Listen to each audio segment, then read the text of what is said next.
Good Saturday morning, everyone. Live from DraftKings at Casino Queen. My name's David Sharp here with Clemson John. Clemson. What's going on, David? We got a lot to talk about. Before we do, though, we have David Solomon from 590 The Fan joining us. We're going to talk some baseball today. We haven't done that in a while. Yeah, hey, the Mets are buying up the league, aren't they? Steve Cohen says, I've got more money than you do. So if I've got to spend it, I don't care. But didn't he do They that? showed a chart one time of Steve Cohen's net worth, and it was, way up here, 12, 13, 15 billion. The next one was like 6 billion. Wow. Just a huge gap, Well, he tried to do that when he first made a splash when he first came in, and that didn't work out very well. Yeah, well, it's like anything, takes some time. They had a good run last year. Won a bunch of games. DeGrom stayed hurt the whole year. That really affected a lot of things too. He's a beast, by the way. What's that? He's a beast, by the way. Oh, well, yeah, he's incredible. That COVID, was it? No. When was he had a 1.1 1.0 ERA almost at the All-Star break? Well, that's a good question because when David comes on, that was 2020. That was last year. That was 2021. Sure? Year before, 2 years ago. Yeah. Is he right? The 2021 year was DeGrom's 1.0. David's not on yet, but he will be joining us shortly. That was incredible. I thought, I said my lifetime I'd never see Bob Gibson's ERA record being broke. And then DeGrom gave it a heck of a run in 21 when, he had a 1.0 ERA at the All-Star break almost. I mean, that was incredible. He was just mowing down the league. But it was a shame to see him get hurt that year, too. Guys always hurt, man, and I hate to see that, but we'll see what he does down in Texas. They're trying to put together a staff too. Signed Eovaldi, John Gray's there still, and Texas trying to put together a pitching staff of all things. Well, I can't wait to get into some baseball. Wait to hear what David has to say. We're on every Friday night from 6 to 7 on 590 The Fan. We had a lot of fun with Nate Lucas last night. That was a bunch of fun. Oh, yeah. Nate was great. It was great to have him chip in and help us out. Nate's welcome here anytime. Yeah, of course. 10 o'clock hour, Ryan Kinder is going to join us. And let's hear what he has to say about some of these bowl games and NFL games tomorrow. Yeah, a little strange. I've been talking to many people the last few days about the bowl games. We're in full swing of the bowl games, and they're so hard to bet, John. From a gambler's aspect, yes, you can get in action as much as you want. But so much going on with the portal and not knowing who's going to start, last-minute changes. As you have experienced yourself yesterday, the line changes. Yeah, right? It was. It is harder, getting harder and harder to handicap because of these bowl games. Russell, that's a new advertisement. Let's take Maryland and NC State for example. Yesterday, Maryland, NC State. I'm all over Maryland the whole, leading up to the game. For weeks and weeks, I'm all over Maryland on this game. And then, I'm getting a little nervous. They've got their top three wide receivers out. They're going to immediately start backup wide receivers. Although NC State was missing their best defensive back and missing their quarterback, and their quarterback situation has been a mess because Devin Leary's been out since the end of October, beginning of November, their starter. So that made me a little nervous. So I end up changing my bet yesterday from Maryland to NC State because they had those top three wide receivers out. And, at the beginning of that game, I seen that NC State quarterback play, and I said, what did I do? Because I knew the NC State quarterback play was going to be awful. It was. Maryland controlled the whole game. NC State didn't find the end zone. They had 4 field goals, and it was an ugly 12-16 game, David. Just ugly. But I did get most of my money back on that game. I took the live under at 48.5 and never had to sweat it. So that was good at least. I want to talk about getting in action. What was it, yesterday morning before our show, or it was Thursday morning. Thursday morning, the Syracuse-Minnesota game? Yeah, you had the first half under, which I thought was a really good pick. Yeah, Syracuse-Minnesota first half under. Minnesota has not looked good offensively. Syracuse had a bunch of guys out. They had their NFL running back out. His name's slipping my mind, but they have an NFL running back, and he was out. Syracuse had a lot of guys on the offensive line out. So and it was an outdoor game in Yankee Stadium, and it's going to be cold this time of year in Yankee Stadium. So they're not going to be airing the ball out. You know that they're not going to be putting up points. So I took that first half under 23. Never really had to sweat that. So in these cold games, a lot of times, in these bowl games with a lot of guys out and a lot of guys making new appearances at skill positions, you can really find some values in that first half under because they're going to be filling each other out that first quarter. They're not going to be gambling and going for the home run threats a lot of times in cold weather. All right. Well, I want to get to the Clemson game last night, but before we do, there's this mythical T-shirt out there that I've been asking John. He has said he had got for me from Clemson University when he went down there twice. Yeah. Said he brought back how many shirts? Did you bring 30? And one 25 to 30. Okay, so one was apparently for me, and it was a size large, which I wear extra large. So I want to let you know that in honor of this mythical shirt that I'm supposed to receive that I haven't gotten yet, I have lost 15 pounds to try to fit into this size large shirt that it does not exist as far as I'm concerned, but it's helping me lose weight. Well, there you go, man. Hey, what's been the secret to losing weight? I will tell you, it's unbelievable, but I very little bread and no soda. That's it, guys. Bread, sugar, soda, all that stuff. Cut that out. You'll drop 10 pounds. But I found it's always harder to get past that initial, big weight drop off. And then you're kind of stuck there. And then, what's made it harder to stick to it? Thanksgiving. Oh, yeah. Christmas. For sure. Yeah. The holidays. Yeah. Once we get through after, was it tonight? Yep. Yeah, once we get through after tonight, I'm good. We've got all the New Year's resolutions, and we'll see how long they hold on. You know, one of the funniest New Year's resolution is I think it's funny because it's a lot of people just losing weight. Yeah. So Bowflex, I don't know if anybody knows this, but Bowflex, the influx of exercise equipment ordered after the first of the year is the biggest time of year for exercise equipment being ordered. So I had a buddy of mine that I worked with in the casino industry many years ago. He quit the casino. I said, "How are you quitting the casino? What are you doing?" You know what he used to do? After New Year's, he would wait a few months, and then he would go on Craigslist and post. He would post all these about buying any kind of exercise equipment, brand new that nobody's used or used very little, and he would go pick it up and buy it for pennies on the dollar, and then sell it. And he did it. He did it so well and so for a living. Within 2 New Year's resolutions eras, right? Mm-hmm. He quit his job. He quit his job and he did it for a living. And he still. So when would he buy up the equipment? Between February, April, May. Yeah. When everybody stops. Fall off. Yeah. Stop using it. I've got one in my basement now. Yeah. A Bowflex? The wife wanted it during COVID. The Peloton. Yeah. What is the Peloton? Is that the? That's the video bike. Cardio bike. The video bike. Thank you. Yeah. It's not being used. No. Oh, yeah. We put it together, and she gets on it and says, "This thing squeaks. Something's wrong with it." She gets off of it. The next day happens. The next month happens, and it's still in my basement. A $1,500, $2,000 bike. You know how many times she's actually rode it? 0. Is she watching? Is she watching? Oh, no. Yeah, we're safe. She's not watching this show. No. Yeah, who would do that? No. Who would watch this show? She's not watching. No. That's funny. Yeah. Yeah. But, we'll see how long those New Year's resolutions hold on this year. Okay, give me one. What's one of your famous ones?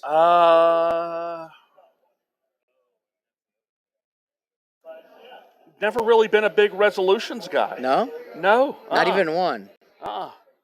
Never been a big resolutions guy. I just kind of do what I do, I guess. So last year, mine is always to eat better. Eat better, yeah. To eat healthier, right? Yeah. And as I get older, it's becoming more and more important to me. But last year, I said my New Year's resolution, and I went out. The very first time I went out after the first of the year, I went right to McDonald's. McDonald's! I'm just saying. Oh. I love McDonald's. Really? Yeah. Oh. Well, you're a Carl's Jr. kind of guy? I'm an everything but McDonald's kind of guy. See, I like Cane's.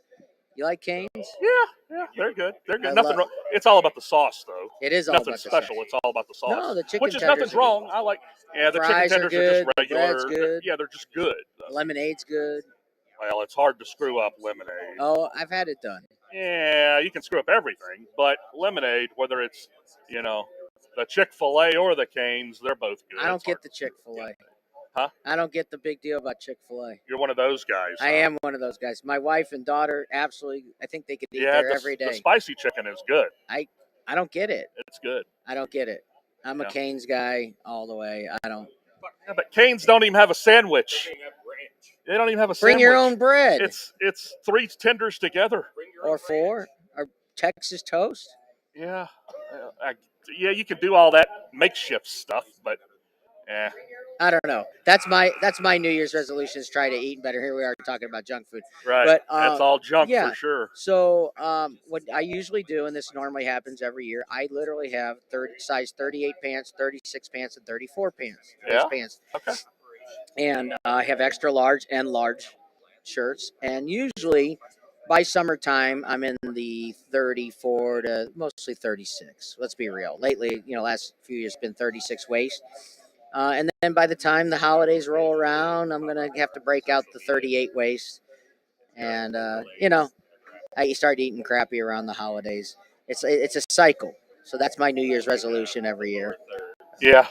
Yeah, I get it. It's not easy. That's why a lot of people struggle with it, because it's not easy. All right, before we get to some sports, you doing anything this evening? Any special plans? No. No? Watch the games. Yeah, Gonna watch the games, yeah. man. All right. I know you're not a games. drinker. I'm not really a big drinker myself. No. But I don't. I would be in bed by 10 o'clock most New Year's I'm Eve. not in bed by 10 o'clock. Yeah, I'm watching a movie. Right. I'm a late sleeper, David. I don't go to sleep till midnight, 1 a.m. All right. Before we get to some sports, I want to know one more thing. Yeah. Favorite gambling movie Favorite gambling movie? that you can watch on New I Year's know Eve if you it don't want is to go out. played out, but it always comes to mind when the classic Rounders, of course.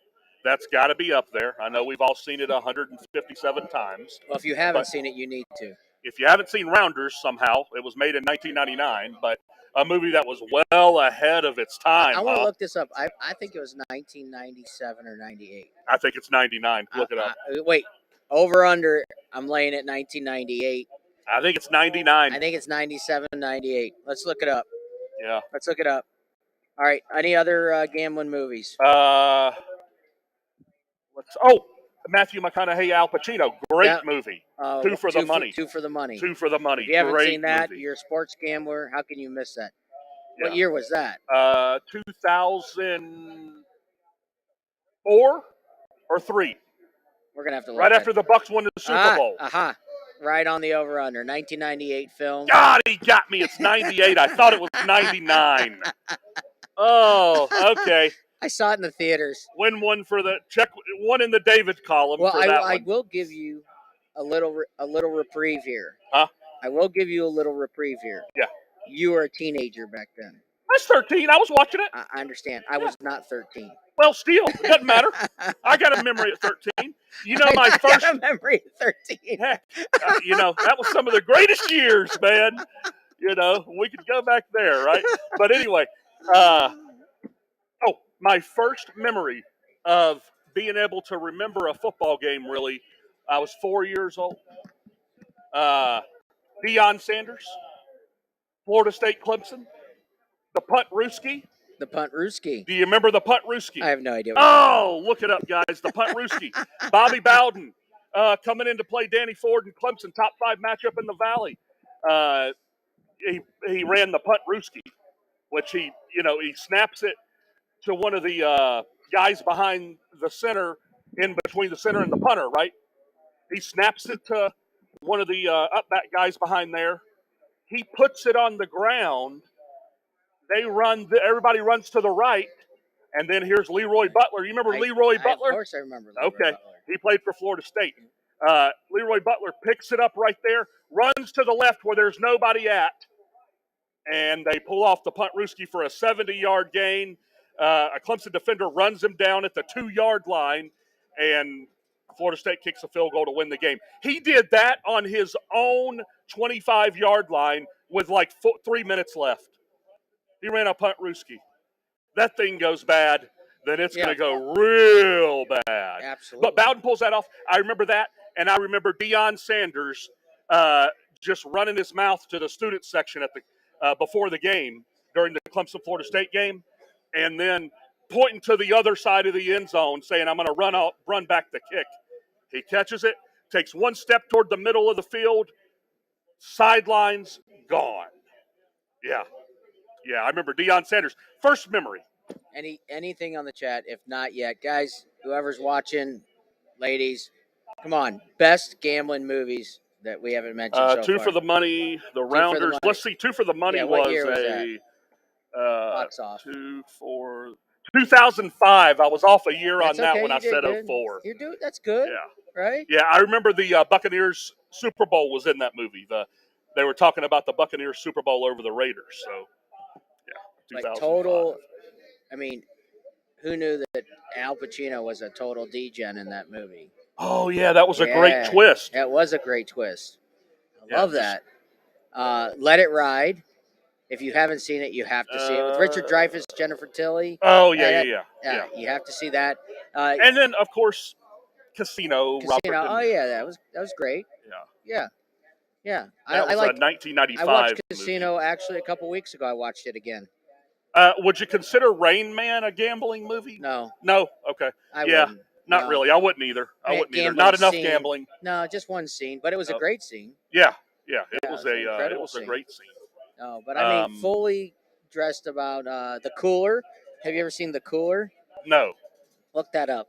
It was The Cooler. That was a really good movie. It's about a degenerate gambler that obviously can't win, and they got him by a stranglehold. But that was really good. The Cooler. I wouldn't put that as like even my top 10, but it was entertaining enough. Yeah. Vegas Vacation. Yeah.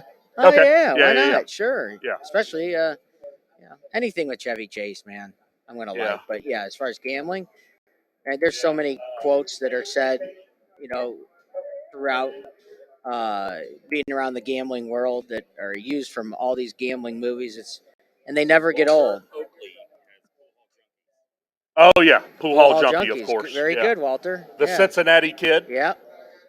Surprised we hadn't mentioned that yet. Yeah, the Cincinnati Kid. Yeah, Cincinnati Kid. The only thing about the older movies is these 5-card stud games. How boring. Oh, 1 card down and 4 card up. How boring is that? That's got to be the most great boring movie. game ever. But great movie. Yeah. What's the one with Mel Gibson where they have this Maverick. big Maverick? Yeah. We put the tournament on a little the split between action and gambling, but that was one of those old school type 1994 maybe. You got me on that. Okay, it's got to be somewhere around there, right? Yeah, somewhere around there. Who's in the pool? Who's Walter? Who's in that? Walter, who's in that movie? The Pool Hall Junkie. Yeah, Pool Hall Junkie. No clue. There's a list here. It's got the number one gambler. Robert Redford and the pool movie. Yeah. How do we forgetting this? The Hustler. The Hustler. The Hustler. Yeah, of course. Oh, the God. Hustler. Yeah, great. Would you consider the Kevin Spacey movie, the 21? Oh yeah. Yeah, that's absolutely. That's a true story too. Yeah. So it's got to be in there. Yeah, I mean they took pieces of it, but for the most part, true stories are even better. Yeah. And the movie Casino, lightly based on, true story. Absolutely. You know. The number one. There's a list here with the number one gambling movie of all time, California Split. You ever heard of that? 1974. We're going back. We're watching that on my days off. California Split. Who's in that? Number one gambling movie of all time on this list. I've never even heard of it. Me neither. California Split. Anybody seen that? Let us know. Yeah, 1974. Gambling was a lot different Who's then. in it? Let's see here. Let's see. Who's in that? Robert. Say? It doesn't say really. We'll have to figure that out, noticeable. That's definitely something I'll be checking out. What do we got? Let's see. Go through their top 10. California Split at 1. The Gambler at 2, a 1974. I've seen it. It's okay. Yeah. Yeah. Uncut Gems. Oh, I love that. Remind me. That's not a really gambling movie. It is and it isn't. Yeah, he's a DJ. Oh, is that gambler. the Yeah. Adam Sandler Yeah, one? yeah. Actually, Okay. really good movie. The Adam Sandler Okay, one. I Yeah. would say that's a gambling movie. Yeah, I would say that's a gambling. That's a really good movie. You know what? His total degeneracy took so much out of me. Yeah. It was like exhausting, right? It was exhausting the way he lived his life, but it was very well done. Yeah. Adam Sandler, I think, it was one of his first serious roles too. Yeah. If it wasn't his first. All right, what do we got next? We've got Hard 8, 1996. Philip Seymour Hoffman in it. That was okay. Yeah. Have you seen it? No. No, you should see that. That's Yeah? Hard Okay. 8 was good. Okay. Hard 8 was good. 1984. Tricheurs. Tricheurs? I don't know. Yeah, I don't know. No, I don't know either. We're going to skip a 1984 Tricheurs. The Cincinnati. Cincinnati Kid at 6 on that. Oh, I would have figured it'd been higher. Yeah, me too. What do we got now? Croupier. I've heard of it, have not seen it. Okay. Mississippi Grind. So Mississippi Grind, we have a little story about Mississippi Grind. Yeah. What's his name who plays Deadpool? Oh. Come on. Funny guy. Are we on break? Oh. Let's see here. Ryan Reynolds. Ryan Reynolds. Yeah. So Ryan Reynolds, I forget who he plays opposite of, but Mississippi Grind, we actually had one of my buddies in the poker scene in Mississippi Grind, Paul Harris. Paul Harris from St. Louis was in the poker scene. Really? With Ryan Reynolds. Wow. Yeah. Okay. Who's the opposite? He played opposite. Ben Mendelsohn? No, that's not him. Maybe it is. I don't know, but that was a good movie. If you haven't had a chance to see Mississippi Grind, what else? Let's finish out the list. What do we got? Let's see here. Back to it here. What do we got? Here we go, right here. Here we go. We're Mississippi Grind. What do you got? All right. No, we're almost done with the list. The Color of Money, 1986. The Color of Money. Yeah. That's the original. And then rounding out the 1961, The Hustler. Hustler and The Color of Money. Yeah, those are great. I know I keep talking about Let It Ride. I mean, that was, I think, 1985, 85, 84, 85. All I can tell you about that is, and yes, it's based at a racetrack, and obviously I'm a horse racing guy. Yeah. But I mean, if you just want to laugh for a flat hour and a half, it is very, very funny. Let It Ride. Huh? Let It Ride. Yeah. Now, there's one movie I'll say stay away from. It's this was a letdown. It wasn't even about cards or gambling, but it took the preface that it was. But Counting Cards or Card Counter, newer movie called Card Counter. You hadn't seen it? Not very good. Stay away from it. It's got a guy with like cards in the background on the movie, on the display of it. But no, Card Counter is awful. It was supposed to be about poker, but it wasn't. There was another movie that was supposed to be about poker that wasn't. The Justin Timberlake, Ben Affleck one, when they went to the island to rescue him. For online. For the online illegal poker. online poker site. That game was okay. It was okay, but it was supposed to be more about poker and gambling than it was. Yeah. It was very disappointing. Yeah, it was Ben Affleck more and hype. Justin Timberlake. More hype than anything. I agree with that. Yeah, that's not making any big list, but it was entertaining, right? It served its slight purpose during the moment. But after that, Okay, so it is New Year's Eve, and now we've given you a list. You should have plenty to watch tonight if you're staying in. If you've heard some of the movies, I'd like to check a couple of these out. But you've heard some movies, you have no excuse not plenty to watch tonight if you're camping in, right? Yeah. Yeah. Yep. Four college football games on today, too. We will get to those. We absolutely get to those. Ryan Kinder's going to join us at the 10 o'clock hour, the second hour, and we're going to be going over some college football and pro football for tomorrow. Coming up here in just a few minutes, David Solomon from 590 The Fan. We have talked some baseball. I know we mentioned this earlier, but I'm excited because, before you know it, baseball is going to be here, blink of an eye, and really like to know what's going on in the offseason. I can't wait to hear from David I like the What's happening? baseball because it gives us something during the afternoon, the noon hour during the week. Yeah. You know, you can always get that Thursday noon action in. That's what I like about it. That's what I like about it. You got Right. that action during the day. We don't have that with football, David. We'll have it with basketball here January, You mean February, during the week? March. Yeah. Yeah. We'll have some action during the week with that. But once baseball picks up, we're going to have action during the day almost every day. You know, I found baseball the hardest, most challenging sport to bet on. A lot of people say, I do my best in baseball. It is just, guys, you play 162 games. Well, That's a lot. you know who would disagree with you? Greg Peterson from VEASAN. Yeah. Every side, every total. Every side and every total. Yeah. Yeah. And he's in full swing. Greg Yeah, Peterson's we got to have him on for some basketball here in a month or so. Yeah, you know who also that we're going to bring back for some of you guys who may not remember, but a lot of Noah Van Bree.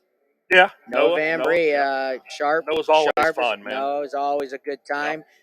We've been talking, and he's going to make his way down here hopefully in the next few weeks. Talk some college basketball.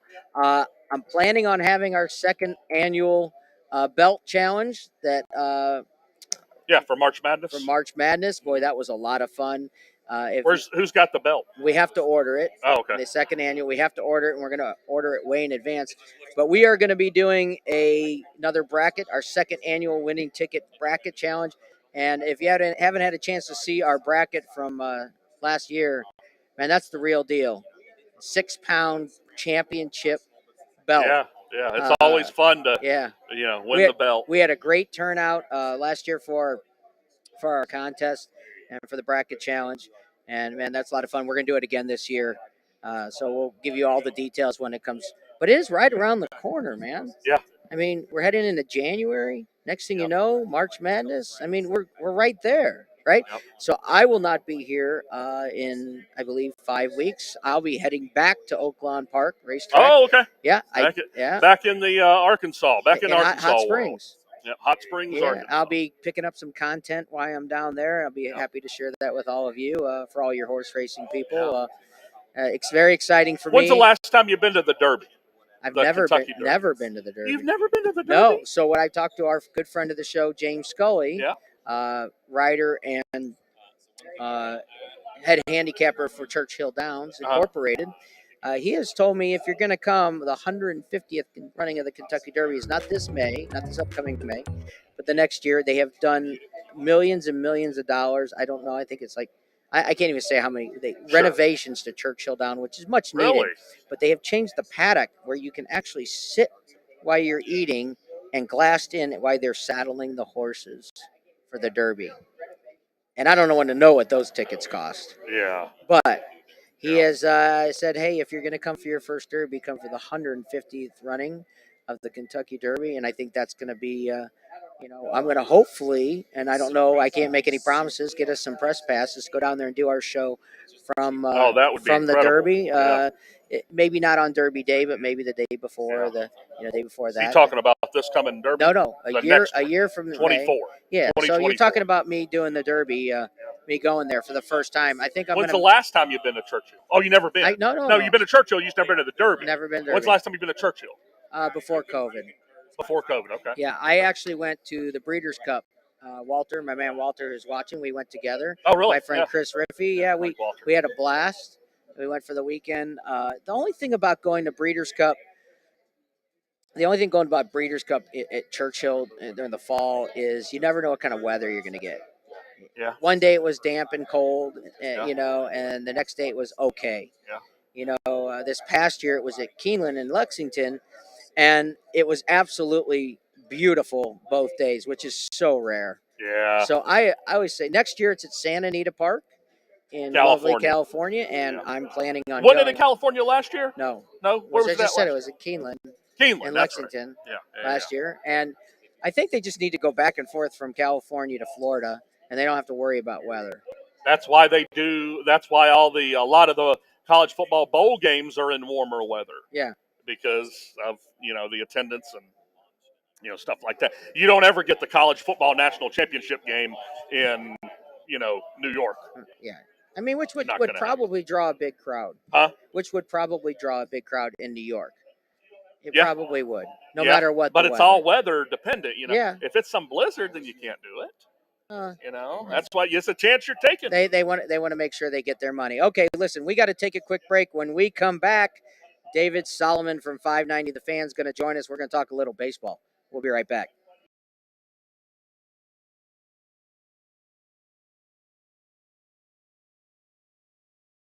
Domination. I've got a golden ticket. That's a winner!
Welcome back, everyone, here live at DraftKings at Casino Queen. To my far right is Clemson John. I am David Sharp, and now joining us from 590 The Fan is David Solomon. Welcome. Oh, it's my pleasure to be here. This is my first time checking out the new DraftKings now that it's been completed, and you were right on the winning ticket on 590 The Fan on these Friday nights. It is amazing here. We talk about this time and time again. Do you imagine ever having a Vegas-style sportsbook here in the St. Louis area? No, I always thought that, okay, if I want to make my trips to go gamble and watch a game that I put a few dollars on, I'm just going to have to go to Vegas. And now I just have to take a short little drive across the river, hop across the Eads Bridge, and you're here. Yeah. Or call the guys. You probably remember like the old school pre-internet betting. Mm-hmm. Call the guy in some island or Western Union the money. Yeah. Hey, if you were on a first name basis with the Western Union agent, you knew that you had some gambling going Did you know on. about that? Oh, I knew of all the little backdoor ways, or maybe at your local bar there'd be a certain bartender who you funnel a little money to.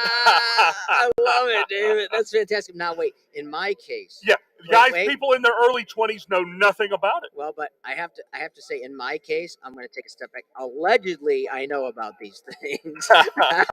Well, that's my favorite. Well, let me just say that when I say I know about these things, I know about it like secondhand or third hand. I was usually the one who was, running stuff rather than actually putting down the bet. So let's just go ahead and clarify all that. That's my favorite. I'm asking for a friend. Yeah. Right? Oh yeah. You know where I can get a $2,000 bet in? I'm just asking for a friend. When you picked up and you were on a first name basis with the Western Union agent, she said, "Are you sending or receiving?" You're like, "I'm sending." My favorite asking for a friend story. This was, I think, a few years ago at Busch Stadium. I had a friend who said, "Hey, check with so and so to see if I'm good," and the friend didn't want to say anything, so they're like, I was being generic. She was being generic because neither one of us wanted to blow any cover. That's fantastic. Yeah. He's always asking for a friend, right? Always. Allegedly, alleged. We use those words a lot, by the way. Oh, exactly. Yeah, allegedly. Yeah, I mean, Or hypothetically. yeah, hypothetically. If this were to happen, how right. would this A lot work? of a lot of ifs in what we do, right? Oh, Yeah. totally. If you knew somebody that could take a wager for me, how would that person go about?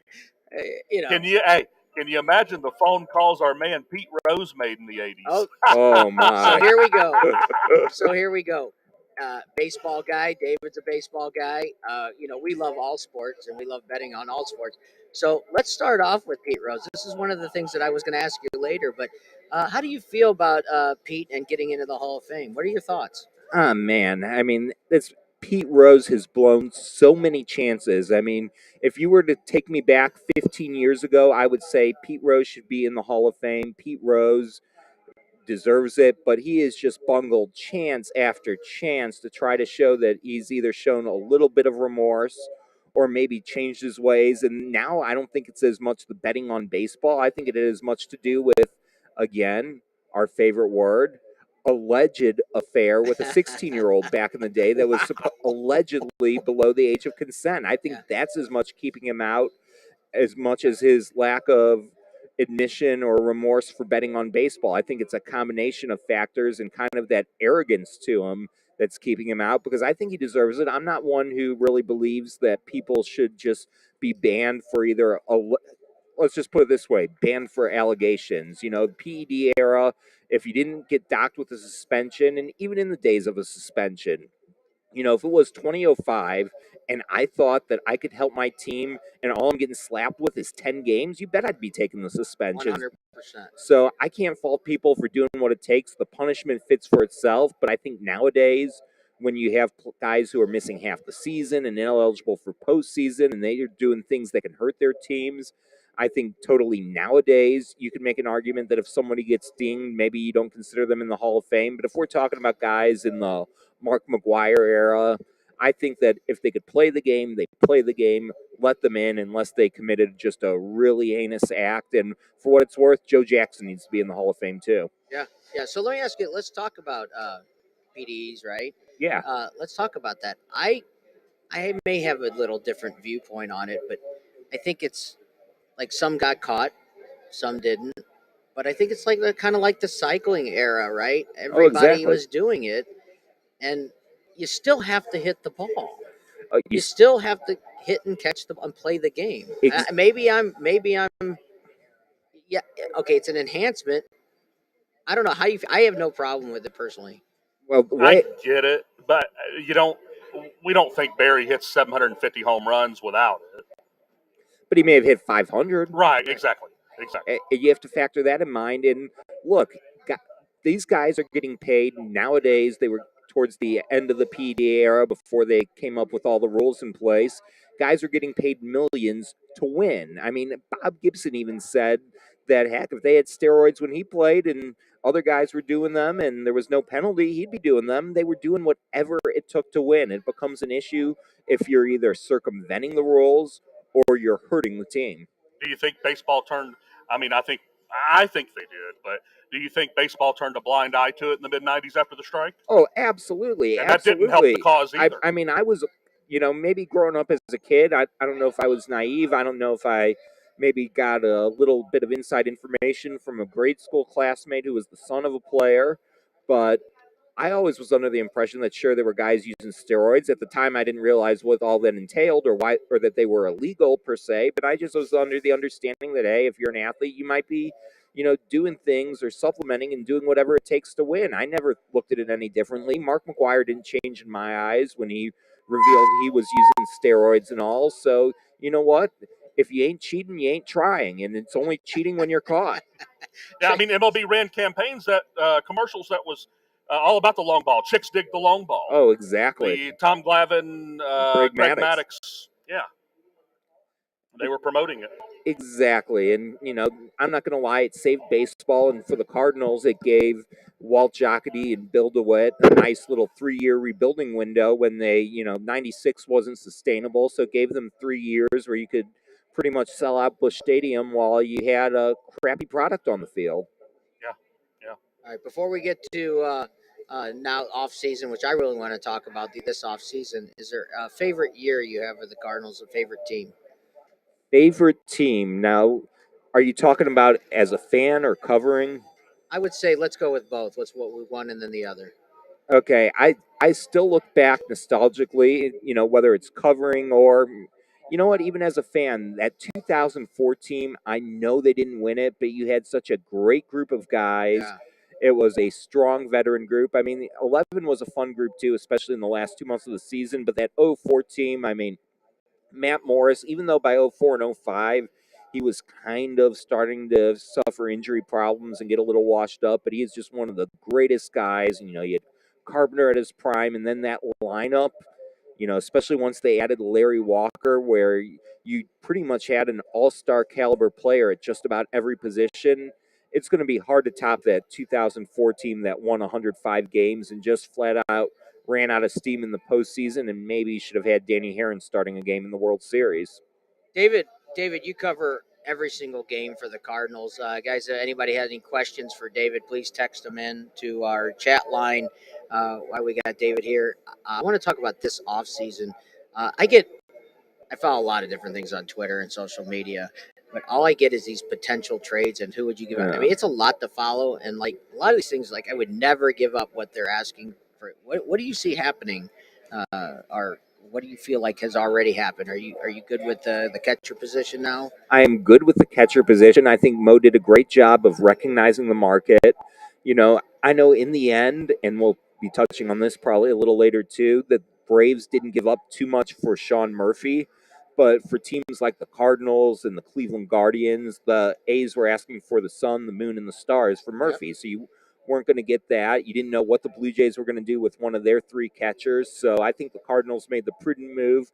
You filled 2 holes at once. You got a catcher who, is at least adequate defensively, has some strong tools, and provides that middle of the order punch, which honestly replaces second half Albert Pujols. Right. So I love that move. My only problem with the Cardinals, they needed to do more on the pitching side, and I just don't see more coming. How are they going to shore up that bullpen? You mean you don't have faith in Drew Verhagen? Who? Oh, that's Bernie Miklaus's favorite player on the Bernie Show on 590. But well, I mean, hey, Mo was touting him, coming from overseas last season, and well, he was never healthy. But I can't hold my breath in that bullpen. They've just got too many question marks. Starting rotation as well. I mean, it's one of those deals where if everything pans out, you look at, wow, we may have 7 starters and a full bullpen, but I still need to be sold on, okay, who do you have coming out of the left side of the bullpen? What happens if Ryan Helsley gets hurt? And there are just so many what ifs. And don't forget, you've got arguably who might be entering the season, if not your top 2 starters, maybe the 2 starters you could think are the most reliable, and Adam Wainwright and Miles Michaelis. They're pitching in the World Baseball Classic. And if you remember right, the World Baseball Classic tends to mess, especially with pitchers. I mean, just ask Mitchell Boggs how it went in 2013. Wow. When's that starting? Yeah, should be that will start up, I think, this spring. So it'll be like going on during spring training. Right. Oh, wow. Right. So they're going to miss some of That's some an of interesting divide because Yeah. it's taking those guys out of spring training somewhat. Yeah, and look, if it's a veteran like, Adam Wainwright, I have the utmost confidence that he knows what it takes to get ready. Do I have the utmost confidence he still has the physical tools to be an effective pitcher this year? That remains to be seen. Maybe temporarily. But at the very least, injury bug is my concern with Wainwright. Yeah, it could be the injury bug, but I don't think the World Baseball Classic is going to hurt him per se. Well, it's not just an individual standpoint with my concern with something like that. It's taking him away from those young guys for weeks upon weeks, because Wainwright being around those young guys is invaluable sometimes. Getting that training, getting that day-to-day interaction with Wainwright in spring training. Oh, it definitely can, but there'll still be parts of camp where he's around. And it also, on the flip side, it gives more of the young guys, with guys like him and Michaelis gone, and especially on the position player side, You got Paul Goldschmidt, Nolan Arenado, and recently announced Tommy Edmonds going to be playing for South Korea in the World Baseball Classic. So, Oh wow. yeah, because he actually Yeah. has some Korean. I didn't even know he was Yeah, Korean. he's half Korean. Oh wow. And in the Okay. World Baseball Classic, a lot of these are kind of loose ties. But Yeah. so when you have a few players like that gone, one of the fringe benefits is it gives some younger guys like, maybe it means more at bats for someone like a Jordan Walker to prove himself in spring training. Yeah. How's that work when they have, like, if they're dual citizenship? Do they just choose which country they want to represent? I think it works like that. Yeah, I would think so too. So that's interesting. Yeah, I'm a big Tommy Edmond guy. I Yeah, have he's ever a hard since it guy just to came root up. against. Oh, Yeah. I love him. He's a great guy. I think it's most important, though, when you're looking at Tommy Edmond, don't expect too much out of him and don't stereotype. I mean, Tommy Edmond, very useful player, can help in the lineup, but, ideally, he's like a 6 through 9, 7 through 9 hitter. Tommy Edmond is not a leadoff hitter, and he has the tendency to break down. So hopefully having, duplicating parts like a Brendan Donovan, who can also be a super utility guy, maybe that can take some of the wear and tear off Tommy. Yeah, I'm a big fan of Tommy's. Yeah, and I wonder why doesn't Wainwright go off into the sunset with the other two? Why is he 17 million? He doesn't need the money.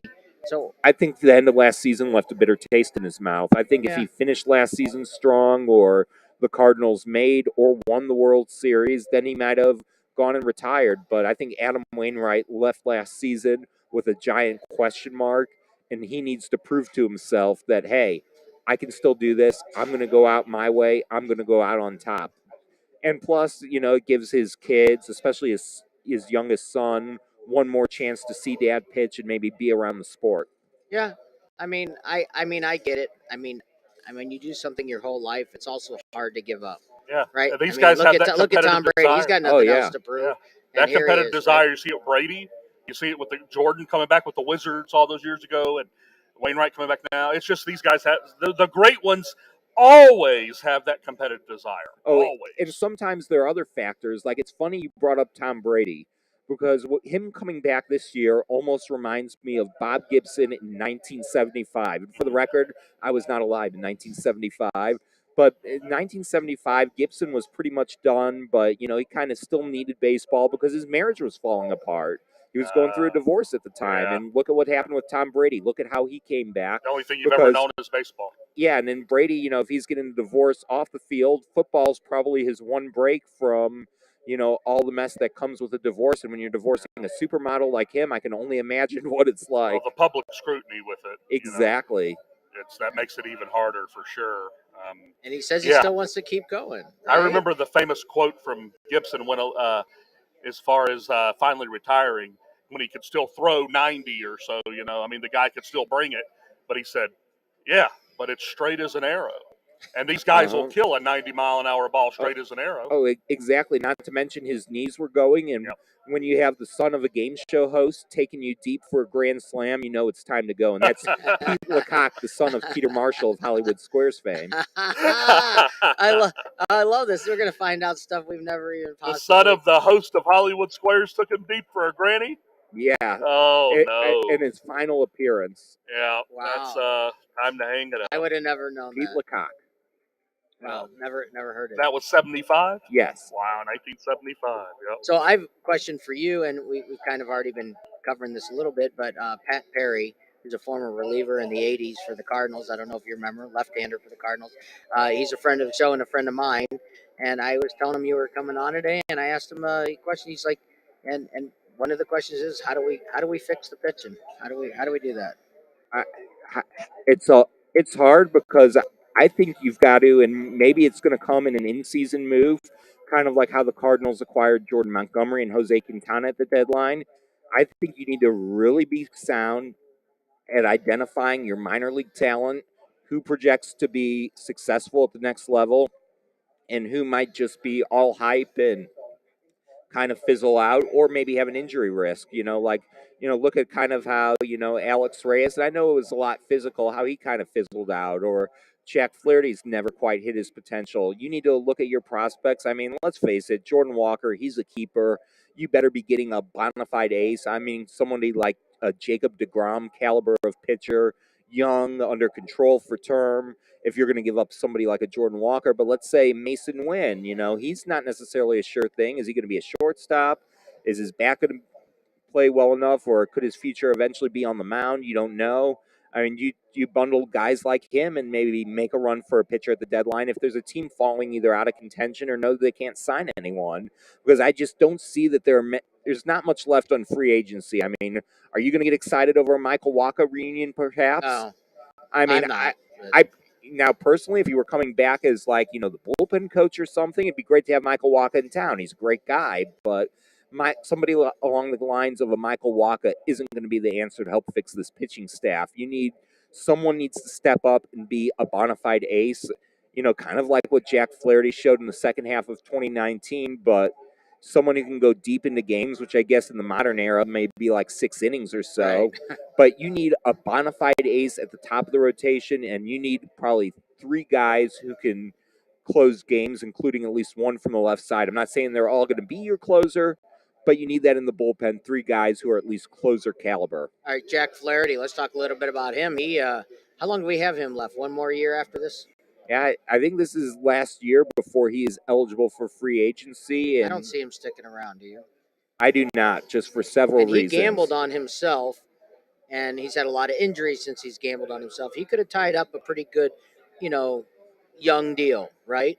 He could have tied up a young deal. Yeah, he Oh, could have absolutely. absolutely. And he chose to gamble on himself, and ever since then he's been injury plagued, and he hasn't been the same. Yeah, I mean, I don't want to get too much into accusations because I don't know everything that's going on, but and this is strictly a personal opinion, Jack may be watching the show and getting ready to light us up, but I just don't think he's the toughest pitcher to ever take the mound at Busch Stadium. And I don't necessarily always know if the team is his number one priority. I mean, let's just go back to the season when he told the club, hey, I don't need a rehab assignment. I want to pitch in the big leagues. They, gave in to him because technically in Major League Baseball, you can't force a guy to go on a rehab assignment. Right. They have to consent to it. And he got rocked. He wasn't ready. He set himself back. I mean, it was just all sorts of ugly. But if Jack, he's got the talent, but I just don't know if he's ever going to be able to consistently put it all together. And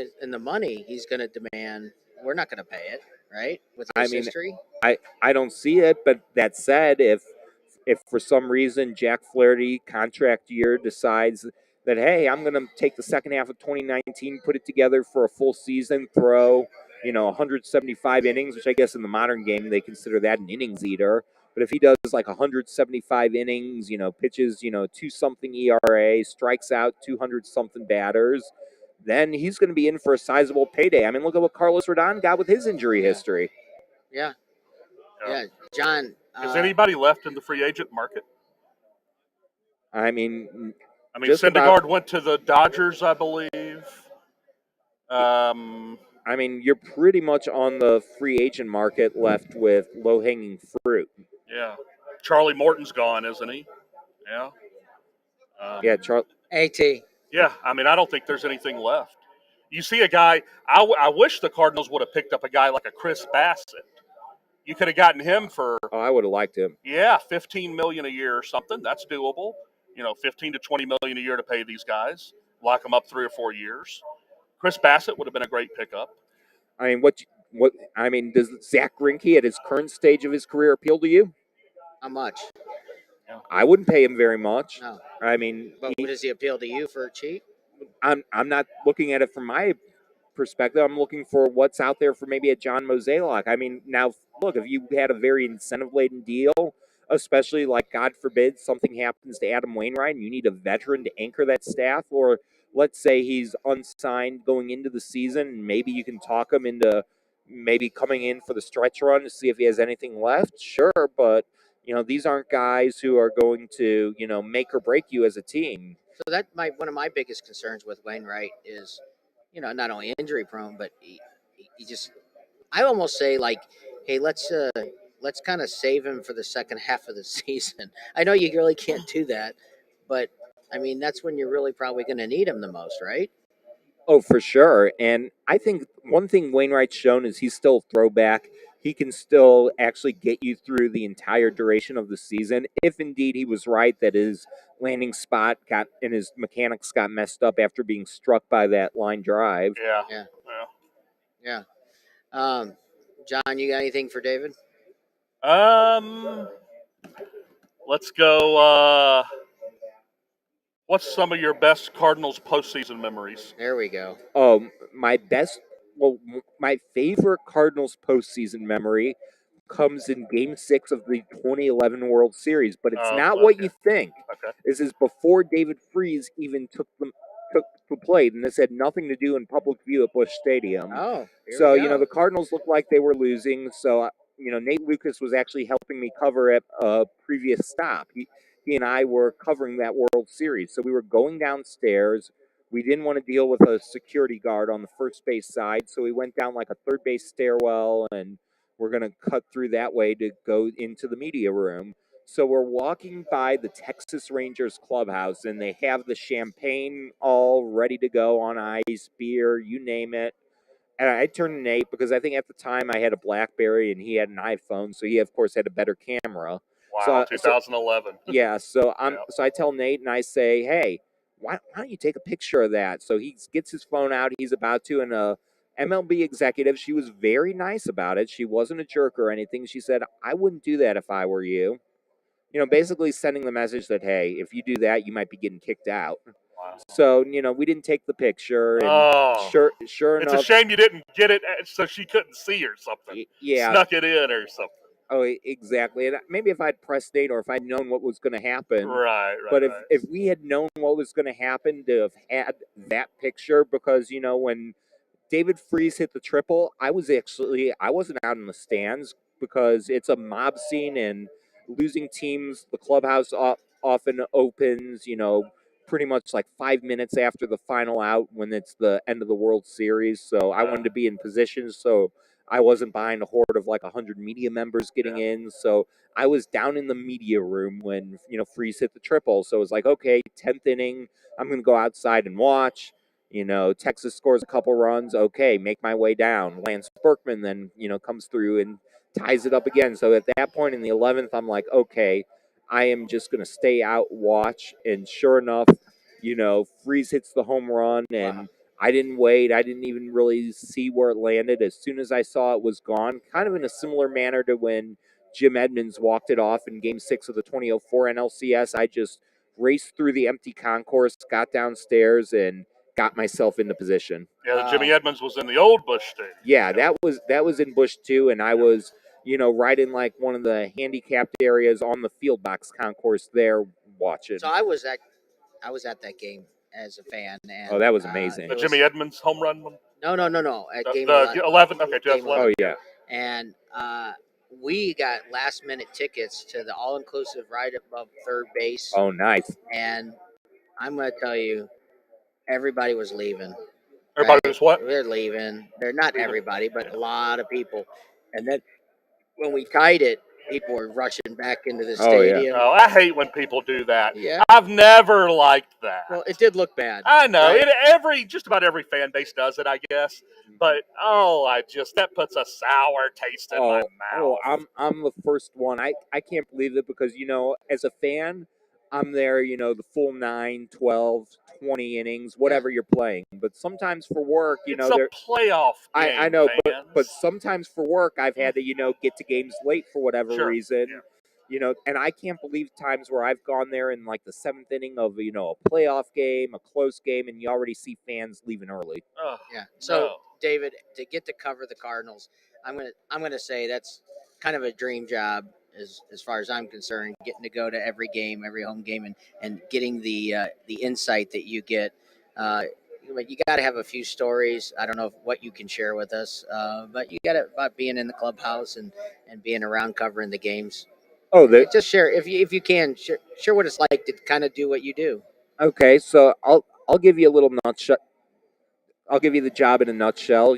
Pretty much when I'm free and I'm not tied up with other duties, if I'm just going to cover a game, the clubhouse typically opens up about 3.5 to 4 hours before the game. Now, back in the day, it was nicer. The clubhouse would be open, no matter what, from 3.5 hours till about 1 hour or so before first pitch. It would stay open even during batting practice. Guys were usually in there because, especially at Old Bush, they didn't really have many places they could hide. And then Tony La Russa used to do like an informal session in his office. It could sometimes run, 20, 30 minutes, talk about pop culture, maybe hear about some of the friends of Tony, baseball strategies, stories, and he'd be very candid talking about the team. And then for those of us in the electronic media, if we wanted to get some things on the record, because no cameras, you weren't going to be recording that for broadcast in his office, and then he'd talk like on the record, in the dugout or out on the field. So I miss those days, getting just the candidness of Tony and the accountability and the fact that he didn't, unless he was intentionally trying to cover something up for strategic reasons, how he was pretty transparent. Yeah. And then, you go out and watch batting practice, and occasionally you interview people there, and then watch the game and go down and pretty much get the post-game interviews. And sometimes, in the clubhouse, not much too crazy happened, although, it's always neat sometimes, occasionally a player will come up and talk. Some guys who cover try to be buddy-buddy with the players. I pretty much just let them do their own thing. I figure if they want to talk to me, they want to talk to me. So I don't really do too much, but it's just interesting on occasion when sometimes you just happen to be at the right place at the right time. I mean, most of my memories have to do with almost some of the antics I've seen with other media members. you know, there used to be an elderly media member by the name of Skip Irwin who covered the team, and Yeah. he was covering. He would go to games in his 90s. I would help him out in his later years, give him rides, show him around, and sometimes I think I could say it now that he passed away. I would like point out like guys I knew he either was close to or thought he was close to. Be like, hey, look, there's so and so. He'd go talk to them, and then I'd come in 2 minutes later to be the savior to pull them away. Dusty Baker especially, and Dusty, one of the all-time great guys. Dusty Baker would always pick up on my cues. I'd say, hey, it's getting hot. Why don't we go inside? And Dusty would be like, yeah, that's a good idea. Why don't you go inside with him? Oh, wow. That's neat. But Dusty was just a grade A guy. That's Really? why he was That's the good. sole reason I was rooting for the Astros in the World Series. Really? Yeah. That's good to See, hear, this man. is good stuff. This is what I'm talking about, right? And That's and good to hear. I really think that I'm kind of detached, but some of my coolest memories aren't when the interactions I have there, but it's when if you're just out and about and the guys actually recognize you. Like that once happened to me. This isn't for baseball, but I was leaving a Cardinal game, well after the game, and a guy on the streets walking by, and all of a sudden he's like, "Hey, I know that dude. What's up?" It was Steven Jackson. Oh, wow. And I never really asked him any questions. I was there every week at Rams, but just after all those years, it's like 5 years after he left St. Louis, he's still remembered. Yeah. That's neat. I think he was, where'd he go to school at? Oregon State? Yeah. Mhm. Okay. Oregon Yes. State. The Beavers. Now, did you cover the Rams when they were here? Yeah, I covered the Rams for their last 11 seasons. So basically, just their last 11. Yeah, so basically when they were done making the playoffs, and I will tell you, it was a grind. I mean, I bet so. How many times you hear Jeff Fisher, we got to fix the little things? That's all he ever said. Oh, Jeff Fisher was a relief after having to deal with Spags and really? Scott Linehan, who could put you to sleep. I was in on the tail end of March. I'll tell you, the real breath of fresh air and the coach who was fun to cover, even though the team sucked, was Jim Haslett. Because Haslett that's what basically, they say. I've heard that before. he didn't give a damn. He was an open book. He was an old school guy. He didn't care what you think. Scott Linehan was paranoid. Then Haslett came in and said, I got nothing to hide. Linehan had closed off practice. Open it up. Open it all up. Yep. And, even when Linehan was the coach, the coordinators would speak on Mondays after the coach. So Haslett would come in, and then after he was done, speaking at the podium, he'd just start talking and MFing him. Yeah, these are great. This is great insight, and I know that we've talked before, but I know you love what you do. Is baseball your first and foremost favorite sport, or it just happens to be what you cover the most? I mean, I think in a sense it's my favorite. I mean, I typically like whatever I'm getting into. I pretty much like all the major sports. Football, basketball, hockey. I like soccer. I haven't had much time to follow it, but I'm getting excited that with St. Louis City I'm SC, really excited. that now I've got an excuse to watch, because so often, more than being able to actually get to watch what I want to watch, I feel like I have to watch, the Cardinals. I have to watch the Blues, Mizzou, SLU, the Illini. So I don't get as much time as maybe some of you to, customize and say, oh, there's a good game. That's why I was kind of, in a sense, happy when the Rams left. Did I lose about 15 pounds from all the press box food and maybe $1,000 in freelance work? That's sure. why I want to get in the press box But- of food. Oh, the Rams food, we can talk about this in a sec, was legendary, but it was fun in 16 on. Now on Sundays, when I'm not tied up covering something else, I finally get to watch football I want to watch, whether it's, my Cleveland Browns, whether it's Red Zone, whether it's whatever good game. So I've really started being able to enjoy NFL Sundays more now that I'm not locked up in a dome. Now that it's not a job that you have to that do. feels like a warehouse but had an awesome buffet. Do you feel like sticking around talking a little football? I'd be down. All right, listen, we're going to take a quick break. When we come back, more with David Solomon. I'm going to take a step away, and Ryan Kinder is going to sit down, and John and Ryan are going to have some fun with David Solomon. We're going to take a quick break. We'll be right back. Domination. I've got a golden ticket. That's a winner!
Hey guys, welcome back, and Ryan Kinder joining us. Yeah, thanks, Good Ryan. to be It was here. Thanks, John. Yeah, that was a interesting night last night. Got a bunch of games. We got 4 games today. Those are going to be interesting to get into. But I want to get into some futures baseball. With it being the offseason, we covered that a little bit, of course. But I think the Cardinals, I don't know what the futures are on them, but I bet they're World Series futures. Let's start there. Probably, oh, here it is. We've got it right here, actually. I was going to say 20-1. It's 22-1. It was close. So Cardinals are 22-1. Do we have a division National League winner? Cardinals are 11-1 for the National League division. I would think what, Ryan, plus 300? Yeah, I would. I mean, I would think in the Central, given the fact that nobody else really made significant improvements, who could be a legit contender, although the Cubs could maybe be a dark horse, but I still think they're a year away. The Cardinals shouldn't have a tough time with the division, but I would be very leery given the lack of quality, reliable pitching depth. Because, yeah, you talk to anyone in the Cardinals organization, they're going to tell you about all the pitching depth. They're going to say, well, how dare you say we don't have depth when we've got, 7 legitimate starting pitchers. But, yeah, it doesn't matter how many. You could have 20 starting pitchers, but if 18 of them have, histories of injury or inconsistency, then can you really call that quality depth? But the lack of pitching depth for the Cardinals really scares me, especially when you compare them to their peers about getting through and actually, making some noise in October. It's depth and the bullpen. Yep. That bullpen, I can't remember a pennant winner that didn't have a good closer or a solid bullpen. Oh, exactly. But you know what? Bullpens are so fickle. They're so cyclical. Guys can be lights out one year, and then the next year you'll see that they're getting lit up, giving up the gopher ball, and have a 5 Yeah. ERA. As soon as you say that, the guy that comes to mind is old Rosenthal. Exactly. Yeah. And there have been several guys, in history. I mean, I remember back to, when Kevin Segrist was with the Cardinals before Mike Matheny forced his arm to fall off. Yeah. One year he'd, be like, a 1 or a sub 1 ERA, and then the next year he'd be, up around 5, and there was just never consistency. You'll see that a lot with relievers. I mean, look at, and maybe some of this had to do with, the substances on the ball, but James Karinchak with the now Cleveland Guardians, former Cleveland Indians, he had his struggles last year, looked like he was almost done, and then came back. Rather, I say last year, I was meaning 2021, and then came back in 22 and returned to lights out form. So it's always hard to tell in the bullpen. Guys get hurt. Guys, one year they've got it, the next year they don't. So I don't want to get too up in arms in the bullpen, although I would like it if they had a reliable left-handed reliever, but let's not kid ourselves. What's John Mozeliak's track record when it comes to signing veteran free agent pitchers? Yeah. I didn't know it's Saturday until I saw you guys this morning. Yeah. Everything. Yeah, well, thanks, Brad. Yeah, any questions for David Cardinals or any kind of St. Louis stuff, just let us know. Yeah. Good morning, Matt. Yep. I think we're going to regret not signing Quintana. I think that's going to be Well, a big... if you missed on Quintana, you'd have liked to seen Chris Bassett maybe. Yeah. One of them. I mean, I think that if the Cardinals are going to upgrade their pitching, I think it's going to come via a trade. I mean, you look at some teams, like the Mets that, at least in their eyes, might have a pitching surplus.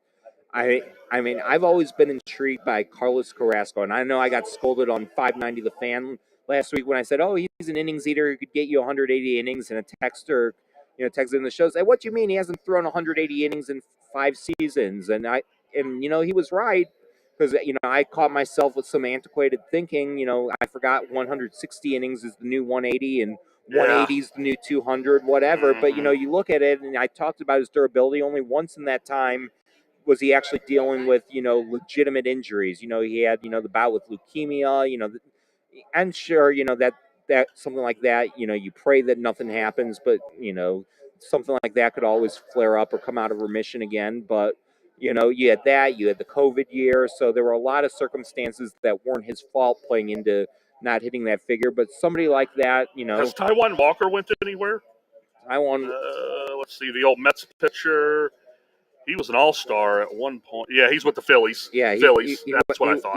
He went to the Phillies, and there are enough question marks. But any major improvements are going to have to come either via trade or unless there's an international free agent. Will we start letting up prospects? So it seems like we've been wanting to hold on to a lot of our everybody but minor Jordan league Walker's prospects. probably touchable, I would imagine. I don't think Jordan Walker's going anywhere. Right. But I think you look at prospects below Jordan Walker. I mean, is now the time to sell on somebody like a Matthew Liberatore? Yeah. I mean, it's not like he even posted great numbers at AAA. I'm not a scout. I don't pretend to be a scout. But I tend to think that the numbers don't lie unless you know of something in his delivery, something in his mechanics that is going to mature. And I get it. You can get burnt by trading a guy too soon. But I'm always of the theory that it's better to trade a guy a year too soon than a year too late. Yeah, absolutely. But it's going to be an interesting lead up to the spring training, lead up to the season with the World Baseball Classic, what kind of an impact that's going to have on teams and so forth, if there's going to be any slight injuries there or fatigue leading into that. But, yeah, National League, it's looking like it's, big market stuff like the Mets and Dodgers. I actually grew up a Mets fan. I don't know if I told you this or not, David. No. So I'm from South Carolina, of course, from Clemson, and everything in the Southeast, North Carolina, East Tennessee, South Carolina, Georgia, Alabama, is all Braves country, right? That whole section of the country is nothing but Braves, especially dating back to the TBS days. Exactly. You basically have Braves country, and then Braves country kind of mixes in with Cardinals country when you start getting up into like West Mississippi, Tennessee. West Tennessee. Yeah. And then when you start getting a little east of there, then you start getting into a little Reds territory. But a lot of those Reds fans probably, if they're wearing red, it's Cardinal red. Yeah, yeah. But so everything was Braves growing up. I hated the Braves growing up because everything was Braves. So what did I do? Become naturally a Mets fan because Mets and Oh. Braves were rivals. And I loved Mike Piazza growing up. He got traded to the Mets when I was 13 years old. So I'm like, oh, this is really cool. And I used to listen to a guy on the radio at night that was a big Mets fan as well. Arnie Spanier was his Oh, name. yeah. You remember Arnie Spanier? I remember him. Oh, I never wow, got to okay. listen, but I'd heard of him. Yeah. He used to be on a thing called One-on-One Sports. Yeah. And a few, I don't think One-on-One Sports is around anymore. Oh, it isn't. But ironically enough, way back in the day, 590 The Fan, back in the 90s, you would carry some of their programs. Oh, okay. Yeah. So I used to listen to Artie Spanier all the time. He's a huge Mets fan. And just became a Mets fan out of that as a kid. And I've followed him ever since 2006. I moved up here from St. Louis in 2005. And then I have to go through 2006 here. Oh, God, that was painful, man. Oh, that Mets team was loaded. That Mets team. I still say this. I'm taking it to my grave. If Pedro and El Duque don't get hurt, they're winning that series, I think. Oh, very much so. I think the Cardinals were the worst team to ever win a World Series that year. I like the Cardinals outside of cheering for my Mets, but that 2006 team, there were teams that were better than the 2006 team that didn't win a World Series. It may have been one of the worst by record, but it was a case that season where the Cardinals got off to a big lead in the Central. Then they got really beat up. I mean, you had guys like for most of the second half of the season, guys like Jim Edmonds who were out of the lineup. Roland's shoulder could get bulky at times. Pretty much Albert Pujols was the only constant presence. Izzy was blowing every save. Oh, because Izzy was hurt. Yeah. I mean, that's why you had Adam Wainwright in the bullpen that year as much as anything because they were well aware. They needed John Smoltz to beat the Astros on a Sunday to make the playoffs, didn't they? Ernie Hayes that day at Busch on the final game of the regular season. It was a Sunday. And it was game 161 for the Cardinals. So if the Braves hadn't beaten the Astros, then they would have had to play a makeup game because there was a game a few weeks before. I think it was actually when they were honoring Stan the Man, maybe been his last public remarks actually at Busch Stadium. I can't remember what they were actually revealing, but I remember there was a game against the Giants that they wound up raining out. They would have had to make up that game if the Cardinals hadn't clinched the division outright by then. And then if they had lost that game, then I think they would have had to play a tiebreaker. So there were so many scenarios. So they needed John Smoltz to beat the Astros. Yeah, and to even get into the playoffs. And then Pedro El Duque gets hurt.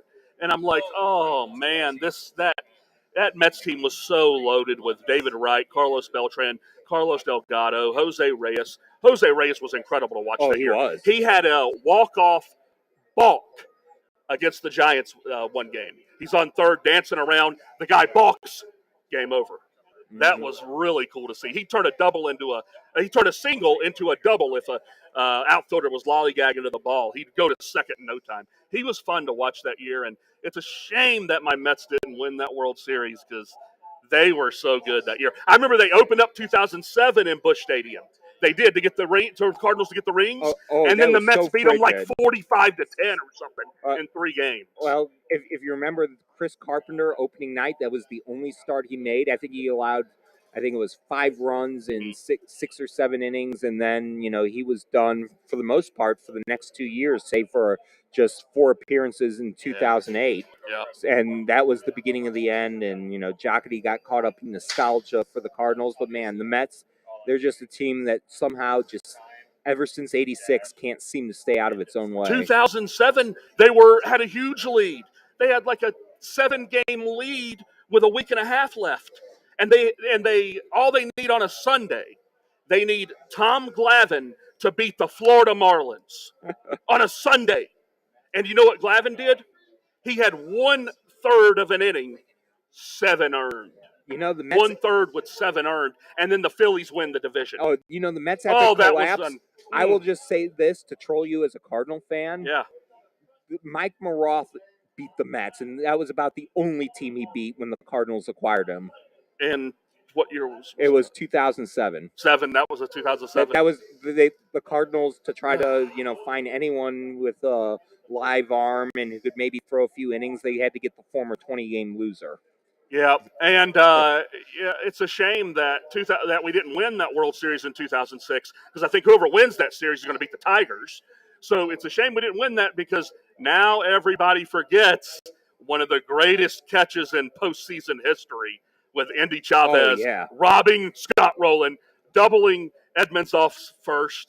The play of at the time, it was the play of the year, the play of the franchise history. I mean, it was an incredible play. And then of course, Andy Chavez starts off the bottom of, I believe, the 7th, or he didn't start it off. He comes up with runners on base, and we're thinking, Andy Chavez coming up, runners on base, tied game, and he flies out to end the inning. But, 2006 was painful. But I always cheer for the Cardinals if they're not playing for the Mets, because baseball's important here. I love to see the passion, the atmosphere, stuff like that. That's why I said the Rams, it was hard for the Rams to succeed, because it's a baseball city, right? Although I think St. Louis has gotten a very bad rap as a football city, because St. Louis has had so much bad football. I mean, look back, I don't know how familiar you are with football history here in St. Louis, but let's go back to 1960 when the Cardinals came here, the football Cardinals. Yeah, you had some competitive teams in the 60s, but for the most part, you had the Air Coryell era, in the mid-70s, where you had basically 3 good seasons. And then you had the greatest show on turf, let's just go ahead and say, 99 through 2004. And for pretty much a 55-year period, that was about it when it came to success. The Rams, the playoff games they hosted between 99 and 2003 were basically the only playoff games in the NFL ever hosted in St. Louis, whether it's the Cardinals or the Rams. There really wasn't much to cheer about, whether it was with the Big Red, whether it was with the Rams. And then how could you get enthused when they just plop a team here? People already had other allegiances, and then you go into a dark erector set warehouse and you have to sit there and watch football with no atmosphere and a bunch of old fogies who liked the Dome because it wasn't too loud and it wasn't too cold, it wasn't too hot, and they really didn't want fans standing up and making a lot of noise. I get it, but the difference between the Cardinals and a football team, whether it be the Rams or whoever, is the Cardinals can lose in baseball, and there will be outrage demanding change to put a winning product on the field. But there'll still be 3 million fans in the seats, too. They will still support a Cardinals baseball losing team versus a football team. And that's what makes it hard. There's not much tradition. So once they fall off, it's like, oh, they suck. When's baseball start? And I understand that, because coming from when I grew up in Clemson, it's all about football. Yeah. It's all about football. So if basketball sucks, then, I know basketball sucks. Whatever. We're blowing every game. Let's see how recruiting's looking. How's Dabo's recruiting class looking, That's what we're worried about. When's the spring football game start?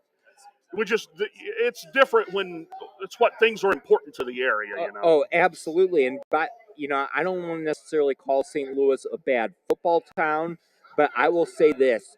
The entire state of Missouri is a horrible college sports state. I mean, I will go out and say Mizzou fans have no idea what it means to be a big-time program, and definitely no idea. And I know Clemson may not be an SEC school, but it's got more of an SEC mindset than Mizzou. Mizzou fans think they're good, they think they're supportive, and I'm just going to flat out be blunt, they are not. Yeah, I mean, it's. I understand. It just is what it is, man. And the day of the NIL, we need to open up our checkbook. He's exactly right that Mizzou, we're not going to get the big time recruits the way Mizzou supports their college teams. Multi-millionaire boosters. It's nothing, and I'm not saying it's that way with all the boosters, but I hear a lot of excuses. I mean, you've got a coach who has I don't know if he has a statue, but he's definitely got the court named after him in basketball, who's never made a Final Four, and they consider him a legend. And then I say, well, look, why are you guys only drawing, 20,000 to your spring game when, Alabama or the other big boys are 2/3 to full capacity in every football game. They're like, well, who wants to pay money to go see this opponent? Or I don't know if I want to go with the team, but look, if you don't go, if you don't support your program, they're not going to get the revenue base and they're not going to get the home field advantage. The big time schools are paying money to go see them, whether they're winning or losing. And we're putting out 6 and 6 seasons over and over again, so we're doing just good enough to keep the fans interested, but not enough to get a diehard fan base. I do want to say I do think Drinkwitz is the guy. I think he's at a place that will allow him to be patient. Mizzou fans and the program will be patient and allow him to build what he's going to build. I do think he's the guy. I'm still on his bandwagon. I think they gave a lot of games away this year that they shouldn't have. That happens in years like this when you're building a program. But really, we're in the era of the transfer portal, the era of instant fixes, instant rebuild. Yeah. Drink has been there for 3 years. He's still relying on some of Barry Odom's players. I mean, it should not take 3 years. If you're in the SEC, you need to go big or go home. And why does he swing and miss on every quarterback?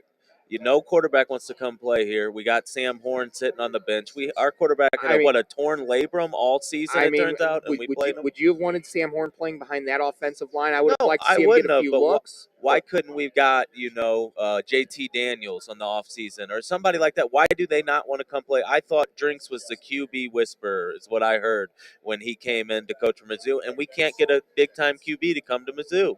And even the quarterbacks they have had, it's not like he's uncovered or developed any diamonds in the rough. I think these schools, though, I think they have to be careful with this transfer portal. The message it sends to 18-year-olds when you're sitting in their home recruiting them, are you going to replace them with a 22-year-old every year? Or are you going to bring them into a program that's going to develop them and allow them to play, allow them to develop, and have a chance? Because that's why Dabo doesn't use the portal that much, and I'm beginning to understand it. I was against it in the beginning. I'm like, Dabo, you got to use this portal, which he's using it a little, but he always said, what message does that send to the kids that I'm recruiting every year? So when you have a recruiting class of 25 kids, are 10 of them going to be transfer portal guys every year, and you're going to replace them. So you got to be careful on that front. But I think Drinkwitz is the guy that can put a 9 to 10 win program in place. I'm sorry, but I'm not sold. I'm just not sold. Between the strategy, I covered, I'd say, about half the home games, watched a few others on TV.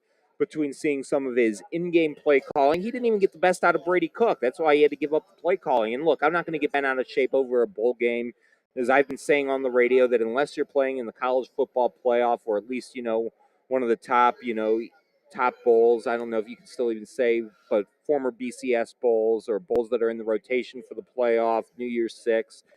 And even sometimes, even if you are in those bowls and you're not in the playoff, it's a glorified exhibition game. So yeah, it's a shame it's becoming that way, David. Oh, yeah. It is, because when me growing up following college football my whole life and living in Clemson, not everything was about a national championship, and that's what makes college football special. Mm-hmm. That's what makes it my favorite sport to follow, is because it's not just about who's going to fast forward to the playoffs, who's going to win the national championship. Nothing else matters. But in today's world, we're making it about that. We're making it about the playoff, and nothing else matters. Well, and that's a shame, because Clemson had some of the greatest wins that I remember in Dabo's era that weren't involved in a college football playoff. 2013 LSU, when we beat Les Miles and beat a top 10 LSU team in the Peach Bowl. The last second kick, the 4th and 16 we had to convert. When Taj Boyd and Sammy Watkins, DeAndre Hopkins were there. The next year, we beat Ohio State in the Orange Bowl with Taj Boyd there. Those were two of my favorite memories that had nothing to do with the college football playoff and regular season games. I just want to be careful about watering down the regular season. I get it. Everything's going to be about the playoff. The cat's out of the bag now. You got to embrace it, I guess. But, I just hate that mindset. It's just hard to believe how the game has evolved in the last 25 years. You go back pre-BCS even, national championships, there was no such thing as a true national champion. Yeah, because you had the AP and the coaches poll. And you didn't have a national championship game, so you were at the mercy of, the bowl voters. Assignments. And yeah, you were at mercy at the voters. Most of the time it would figure it out where there was that dominant team that was the undisputed number one. But sometimes you'd have a 97 Michigan Right. They split with Was it Nebraska? Nebraska, Michigan. 91, Georgia Tech, Colorado, which that was Colorado, the Cordell Stewart. That was the Mizzou, the fifth down. Yeah. I am still just absolutely flabbergasted how that would happen. If I was coaching a team and I saw that, I would just tell the whole team, run on the field. That Exactly. was, He said he didn't want the clock to stop running was his excuse. Yeah. That makes zero sense. oh, really? I didn't hear that. That's what I heard was his. I tried to Google because I was a little before my time, so Yeah, I've tried to look into what his thought process was, and I guess he just wanted to keep the clock running, but it makes zero keep sense. the clock running when you should have the ball you back? should have the ball. That's what the only thing I could find. Bob and, Stoll should have been fired on the spot. yeah, that is. Yeah, that's. I don't know if I've ever seen that. I just don't know if I've ever seen that or not. But I just wanted to be careful about watering down this regular season, making college football like everything else. I don't want it to be like the NBA, MLB, and NFL where you just kind of dance through the regular season. If we win, it doesn't matter. And when do we get to the playoffs and when do the playoffs start? That's what basketball is about. And, I don't know. It's becoming that with the 12-team playoff. It's slowly going to be about the playoff and nothing else. So I guess to make it all about the playoff, they're going to probably have to expand it to even more than 12 teams in the future, 5, 6, 7, 8 years from now. Oh, it's going to totally change the landscape, and I think bowl games will become a thing of the past, or maybe the bowls, instead of being the FBS schools, you'll see that, okay, since that doesn't work, or at the very least, instead of the Power 6, bowls will predominantly be mid-major showcases. Yeah, I mean, you're going to see a lot of major showcases for bowls, like they're all corporate sponsored now. A lot of them owned by ESPN, too. Right. How big could we go, though? More than 12? Do you want a March Madness setup? Or, No, you can't have that much. Not in football. I mean, 24? I wouldn't be surprised if there's 20-something teams in this thing 6, 7, 8 years from now. I mean, I don't know if you'd go that far, because when you think about it, if FCS does it.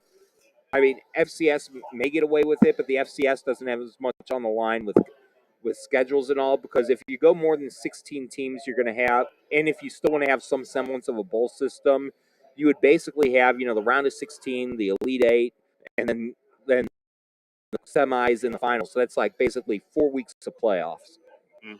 So I think 16 would probably max it out. You've got to keep it at I think 15 to 16 at the most games. Yeah, I think you don't want to go more than 4 weeks. Well, also, what does it do to conference championship games? Another thing, growing up watching all the college football games that I watched, conference championships meant something. That was if you look at a head coach's their goals at the beginning of the year, it's always something along the lines of win the opener, win the division, win the conference, win the state if you got a rival, and win the closer, whatever that may be. Well, you know what the conference championship game may mean?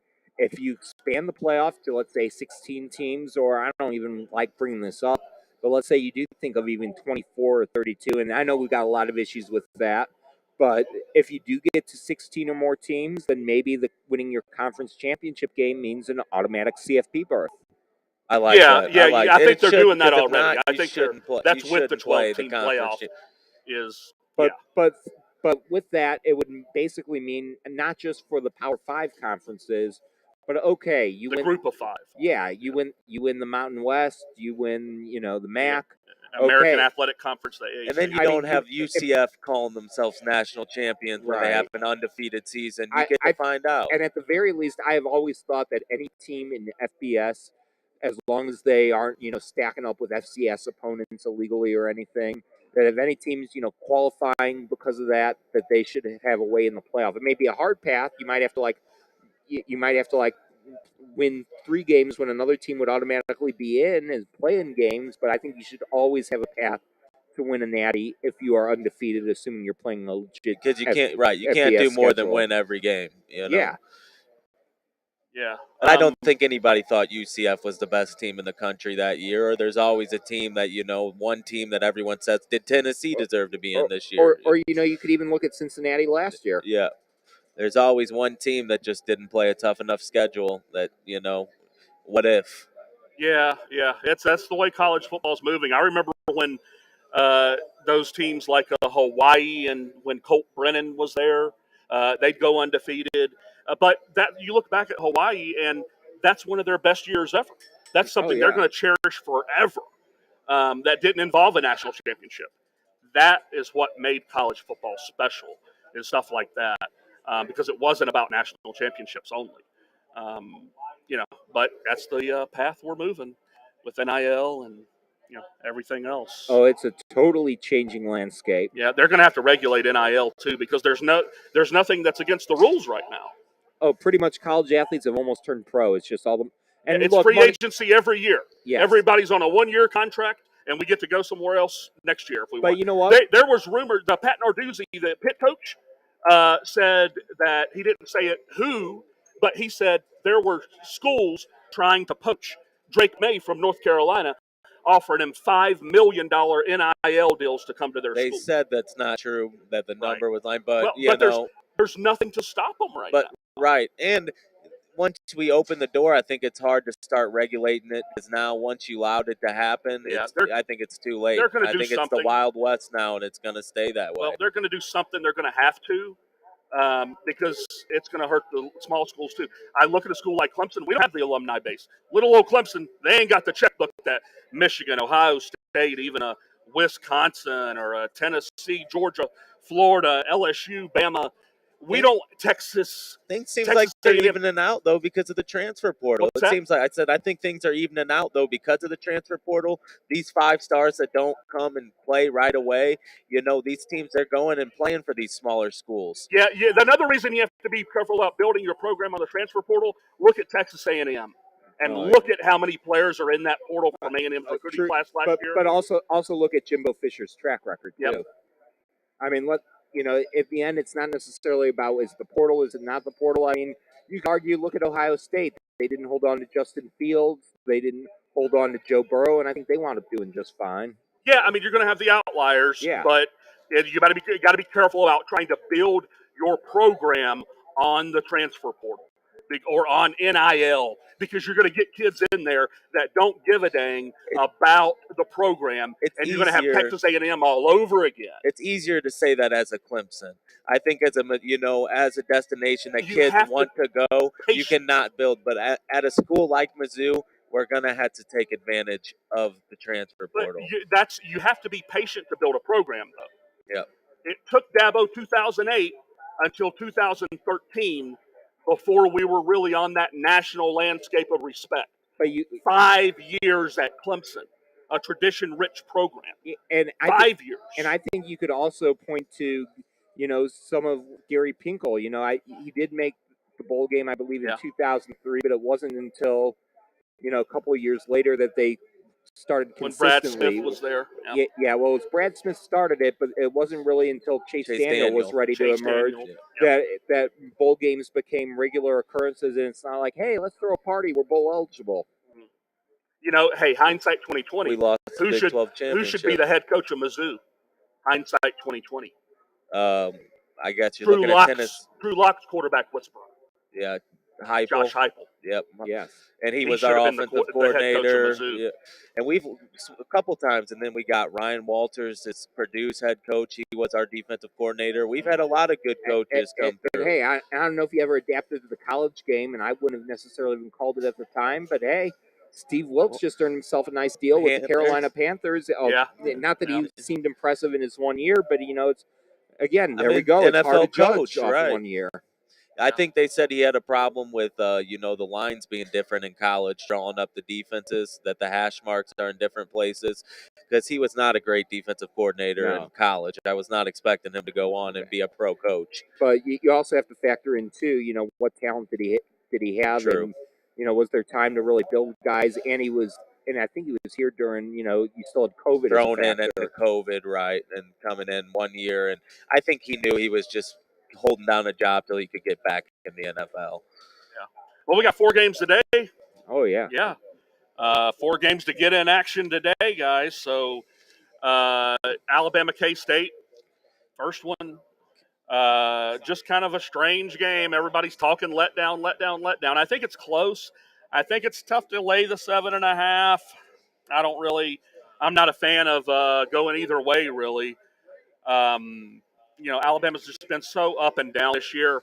I thought that Alabama LSU game, when they went to LSU and lost, I thought that was going to be Alabama's statement game, where they were going to take control of LSU and blow them out. But that didn't happen.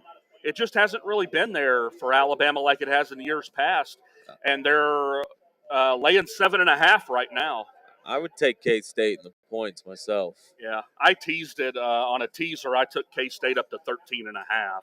I was going to take Alabama minus down to the money line and just take Bama as a pick 'em on a teaser. But I took K-State plus 13.5. They got so much more. This is their Super Bowl. Alabama not making the playoffs, it's to them, it's national championship or nothing, like we talked. Well, I think for Alabama, it's an afterthought. I mean, I just saw, in fact, it's Darren Rovell. You can like him, you can hate him, but he just tweeted out a few minutes ago that seats that retail for $175 are selling for as low as $8 to the Sugar Bowl between Alabama and What's the location of the game? Sugar Bowl, Superdome, New Orleans. New Orleans, yeah. And it's a sleepy 11 a.m. kickoff. Everybody's partying until 5 a.m. on Bourbon Street last night. Yeah. And then they got to show up for 11 a.m. kickoff. That's rough. I don't know why they scheduled that at 11 a.m. That's kind of still, you think that's kind of rough, man. If this was a typical Bama year, do you think those fans who go 2,000 strong to SEC media days just to get a picture or maybe shake hands with Nick Saban, do you think that's going to stop that fan base if they thought there was anything worth it? Right. So that's what I could see them overlooking this game in K-State. Yeah, $10, guys. $10 will get you in the building on StubHub right now. Get you in the building to the Sugar Bowl. $10. Jeez. Yeah. I'm curious to how if that's going to be all flooded with K-State fans, and I don't know if that's going to make a difference. They're not a big fan base, though. Yeah. It's probably not going to matter either way, but I'd be shocked if Alabama loses the game. I would be shocked. I think it's going to be a good game. Will Anderson's still Will Anderson. He's still the quarterback of that defense. K-State's got developed the run, and they got a chance. With McAllister. It's simply going to come down to, is Alabama motivated? Because they got the better recruits. They got the better players. There's a talent gap, but I think K-State's going to want it more. It's interesting to see if Alabama doesn't overlook them or not. Yeah. It's a tough 7.5 with a team like K-State that's been sneaky all year, has looked good in a lot of places, beat TCU in a game they probably shouldn't have beat TCU in my opinion. Max Duggan should have had the ball at the goal line in overtime, but nevertheless, they get that done. They're Big 12 champs. So, they're getting 7.5 points. Do with that what you will. I'm going to stay away from that one. I remember them beating the brakes off of Mizzou a couple games. Yeah, that was impressive. And I thought this was the only team this year that we looked like we didn't belong. Yeah. Was against Kansas State. And at the time, I thought this was going to be a disaster of a season. And then it turned out, no, Kansas State really was that good. And Mizzou wasn't just horrible. Yeah, and the loss that K-State had after they beat Mizzou 40-12, they go lose to Tulane. That loss is looking a lot better with Tulane being conference champions now and in a bowl game against USC. That they're actually favorites of.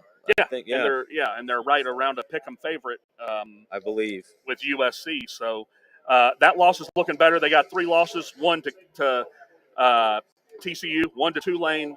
So I lied. They're 2-point dogs. But when I saw that, I was very surprised that I thought that USC was going to be big favorites over a small school like Tulane. Yeah. But Yeah. So K-State, Alabama, 11 a.m., kind of a sleepy kickoff. Iowa, Kentucky's at 11 a.m.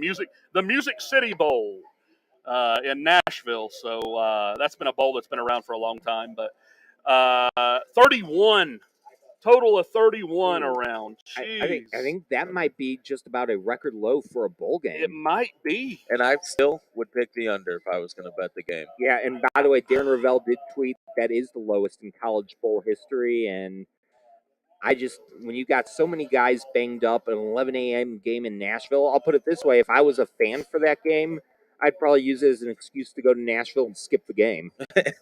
Yeah. Let's see the first half over-under on that Iowa, Kentucky is at 17.5. Let me look here. 16. I've got an over-under of 16 first half. That's assuming they're going to get like 2 touchdowns in the first half. First quarter, 6.5. I wished I could get 7.5 on that first quarter. You're probably laying some juice at under 7.5, though. I imagine Levis isn't playing. No, Will Levis is gone. Yeah, Yeah, because he's going pro. Yeah. I mean, those teams, it's almost like reserves. I don't know. There's just something when you, unless there's something that really were to stand out with the over/under, I just have a hard time with a game like that really taking it seriously with so many variables and so many unknowns. Yep. But 31.5 there to 31 on the total, and then -3. Iowa's moved up to 3-point favorites. Well, Iowa can't score is the problem. So that's why I'm still, Neither one of them's going to be able to score. This is going to be, if one of them could get a defensive touchdown or something like that, if you get up 2 scores, you're safe in this game. I would think so. Yep. And then, of course, we got the 2 big games later to cap off our New Year's Eve. We've got TCU, Michigan, and Georgia, Ohio State. The lines went down from 8 to 7.5. It looks like all that TCU money coming in. Mm-hmm. I think it's going to be a close game. I'm taking the 8. That's the one game I'm going to feel comfortable taking is the 8 points with TCU. I even put it in my teaser and moved it up to TCU plus 13.5. But I like TCU getting the points. I can't remember Max Duggan being in a game that he didn't make close. Max Duggan has that kind of a competitive desire that'll keep games close. I don't see them losing by more than 8. So I'm going to take TCU plus 8. My only concern with TCU all year has been the defensive line. They cannot get any pressure on quarterbacks. They didn't get any pressure in the Kansas State Big 12 championship game. So I wish TCU had a defensive line. If they had a good defensive line, then this, it'd be closer to like a 3-point spread. But TCU is going to struggle to stop Michigan, I think. That's the one thing that concerns me. But I think Max Duggan's going to keep them in a game. Max Duggan is my favorite quarterback in this playoff. I'll take Max Duggan over any of these guys, and that includes you, Stetson Bennett. I've never been a Stetson Bennett fan. He does just enough. That's what he does, but be that as it may. The David Eckstein of college football. The David Eckstein of college football. Thank you. But I like Max Duggan. Yeah, like him, but I would be very scared of this game. And look, I'm the first to admit, I don't get to watch a lot of college football, especially when you factor in that when I am watching, I'm often stuck watching. And yes, that's often the case, at least in the last few years, stuck watching Mizzou. But when you look at TCU's schedule, I mean, while they ran the table in the regular season before losing in the rematch to K-State, you didn't really see many convincing wins, and you look at the caliber of competition. They squeaked by every time. There's really There's really no barometer. It's not like they faced a legit big boy. I mean, I know Oklahoma State was a top 10 team, but they probably shouldn't have been. And they were broke. Oklahoma State really fell off. They were one of the surprises of the year. Yeah. As far as teams falling off. I mean, they fell off the radar faster than anybody. They were up big in that game, and TCU came back and they broke them because the rest of the season they were not the same team. Yeah, so I hope I'm wrong. If I was betting with my heart, would I bet on Dugan and TCU some way, somehow? Absolutely.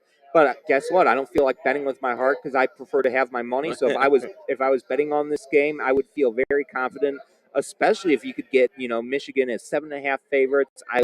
You buying the hook? As much as I hate to say this, yeah, but I'm also not putting any real money down, so take my advice for what it's worth. Yeah, it's always good to buy the hook to get it 7 because that's a deciding factor a lot of times. I would definitely take Michigan if you buy down the half point. Yeah, it's always nice to have that half when it moves to 7 or moves to 3 or moves to 10 or 14, those deciding points. But TCU has just kept every game close. Yeah. Every game. So I'd like to have the 7.5 points here. And then moving on to the nightcap, we got the Dogs and the Buckeyes. Every dog has his day, they say. And I think the Dogs are going to have a big day today. I think Ohio State can't stop a nosebleed. Their defense is non-existent. Michigan lit them up. Maryland lit them up. Everybody's lighting them up. I don't think they're going to stop Georgia. If they get 3 touchdowns, they get 3 touchdowns for Ohio State. But Georgia's going to have north of 30. Ohio State's only chance is to get down, and score 40 points.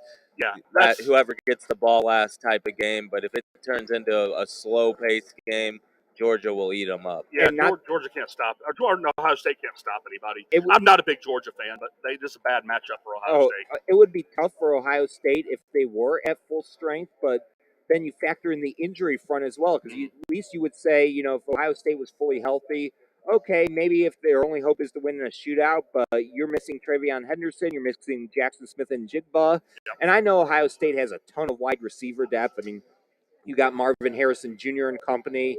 But when you're going up against an elite school like Georgia, now, I mean, Georgia did show that they were a little beatable when they played about 120 miles to the west of here. But I think after that scare, it was enough to. I just don't see Georgia having any trouble with Ohio State. And as much as I would love to see in the college football playoff title game a rematch of the game that occurred in Columbus, it's not happening this year. Yeah, I don't. But what a great game that would be, Michigan, Ohio State. That would be. I think it'd be awesome to see a rematch. I think there might be no dog in the fight. Right, that would be just perfect college football right there. I don't think it's going to happen. But out of these 3 teams, I hate Ohio State. Georgia's kind of annoying. I had to listen to them. I was 75 miles north of Athens. Clemson is 75 miles away from Georgia, the University of Georgia. So I've had to listen to them chirp from 1980 until 2020. I had to listen to them for 30 years without a championship, chirp about this and chirp about that. But so I'm not a big Georgia fan. I think they are susceptible. Like you said, they had the game against Mizzou, they very well could have lost. They didn't look good in the first half against Georgia Tech, of all teams. They gave up a bunch of points against LSU. They're susceptible. There's no number 1 team that's way ahead of everybody Bennett else. is a game manager, so if you can if you can put up a big lead on him, you have a chance to win this game. But the problem is Ohio State's defense is so bad. I don't know how they can get a big lead. Ohio State can't stop a nosebleed, guys. That's the only issue here. But my favorite team would be TCU. That's my team I'd like to see win it because I hate Ohio State. I don't like Georgia, and I hate Michigan too. I hate them. I hate Michigan and Ohio State. I think it would be amazing. Never have liked them. I think it would be amazing for TCU to be able to say, hey, we're the Kings of Texas. I mean, they could kind of already say that now, given that they're the only Texas team in the college football playoff. But to get that natty would just add the exclamation point. I think they're a runaway favorite for mine. If, again, all I was looking for was the heart factor, but A&M with the number 1 recruiting class and can't even make a bowl game. That's why I don't even follow guys, that's recruiting. why you can't recruit off of NIL. I'm telling you right now. These coaches that are trying to build their program off of NIL are going to just do what Jimbo Fisher did this year with A&M. They're going to pay these guys millions of dollars, hundreds of thousands of dollars as an 18-year-old. These 18-year-olds aren't going to work when they get $1 million. I seen it with DJ in 21 2 years ago. The kid comes in, he doesn't work, he gets $1 million from Bojangles and Dr. Pepper, and it was over. He stopped working, gained 30 pounds. Yeah. He did. He gained 30 pounds. His knee was messed up. And then he did work in the offseason this year to lose 30 pounds, got his knee healthy. DJ was a lot better this year, but, this NIL stuff, you can't recruit off of NIL.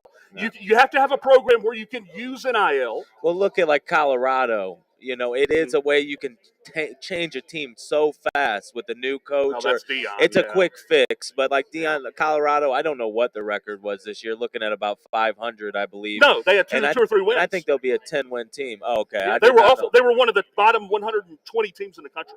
They were god awful.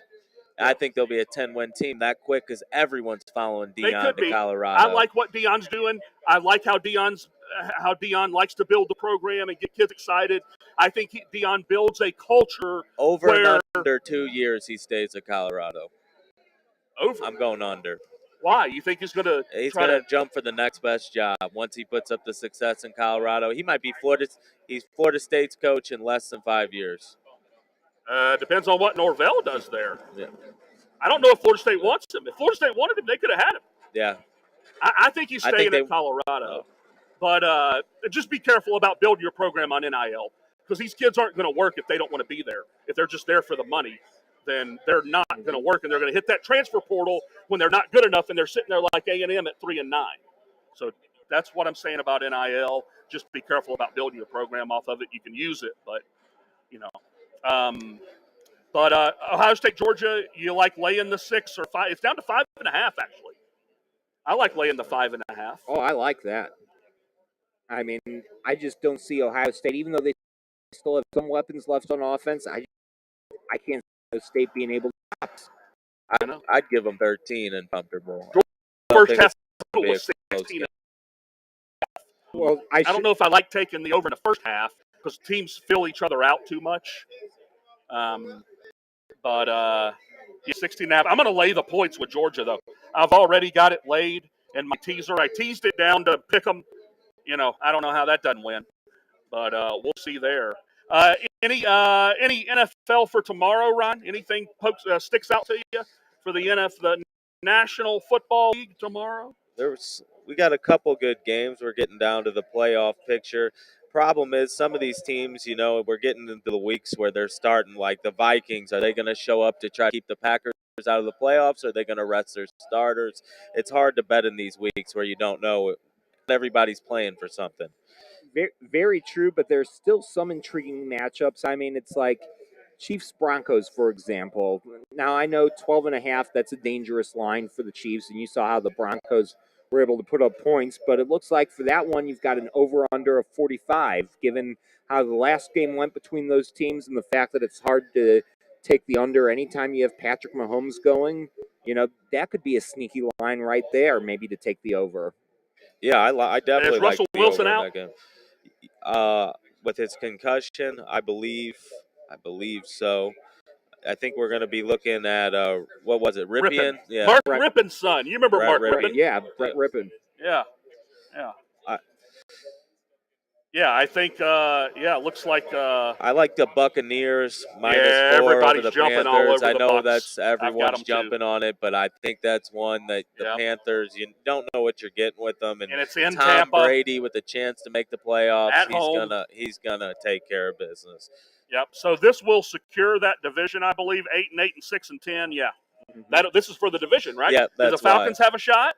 The Falcons are sitting there at 5-10. No. So then they're done too. I mean, that's why they turned to Desmond Ritter. Last week they got eliminated. Yeah. So this is for the division. So that's why I like Tom Brady. Yeah. When all things are on the line, like him or hate him, he's clutch. I like my Jacksonville Jaguars going on the road, guys. Well, they might be looking forward to, because I think this game doesn't matter for them. I think next week, no matter what, it's them versus Tennessee. Whoever wins that game makes the playoffs. Still, they're playing really well. They're playing Houston, though. So now, can I ask, why are the Jags only 3-point favorites against the Texans? I know they're on the road, but still, it's Houston. You've got a dumpster fire of an organization. Because the Titans sat all their starters waiting for this game next week. I think they're expecting the Jags to do the same, because next week, Titans, Jags, winners going on to the playoffs. And Houston has played every game close. Yeah, they do keep it close. Let's see here. Titans 19-14 last week on Christmas Eve with the Texans. So a 19-14 game in Tennessee. I know Tennessee can't beat anybody by more than a touchdown. Oh, they're turning into a dumpster fire too. Chiefs 30-24 in overtime. Cowboys 27-23. Yeah. So we got 2 minutes left here. So anything else here? I don't know if I'd be comfortable touching any game the Cleveland Browns are in. I'm a little too emotionally tied to them. But interesting to note in that one, Commanders are 2.5-point favorites, but they do have Carson Wentz going, and Antonio Gibson will not play for the Commanders in that contest. Oh yeah. Gibson's a big part of their game. So true. And then a playoff preview Monday night, Ryan. The Bengals going at home against Buffalo. Buffalo-Cincinnati Monday night's going to be a heck of a game. That's a playoff preview. Yeah, the Bengals are playing real good right now, too. So this might actually – a couple weeks ago, I wouldn't think this was the game. But this week, I'm excited for this game. Hey, if the Bengals win, they're 12-4 just like Buffalo. Yeah, a lot on the line, and the over-under in that contest looks like it's at 49.5 right Big now. over-under there. Big Yeah. over-under. Those two teams score. That's probably why. Well, with it being in Cincinnati and not Buffalo, there could be points. I would still take the over. Yeah, I get it. But yeah, big action-packed week so far it's been, and then we got today and tomorrow. But good luck today, guys. I got a teaser in place with K-State plus 13.5, Georgia as a pick'em, and TCU plus 13.5, and under 36.5 on Iowa, Kentucky. 36.5 on Iowa, Kentucky. Oh, How's wow. that not hit? But thanks for watching today, guys. I want to thank Ryan for being with us. Thanks, David. Oh, it's been my pleasure. Looking forward to it. I'll have to come back out here sometime. Yeah, please. this is a great place. DraftKings is a great sports book. Thanks for DraftKings for having us. And our producer, Russell Sides, everybody.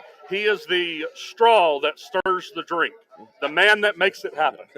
And then David, of course. So thanks for listening to us, guys. Have a great day.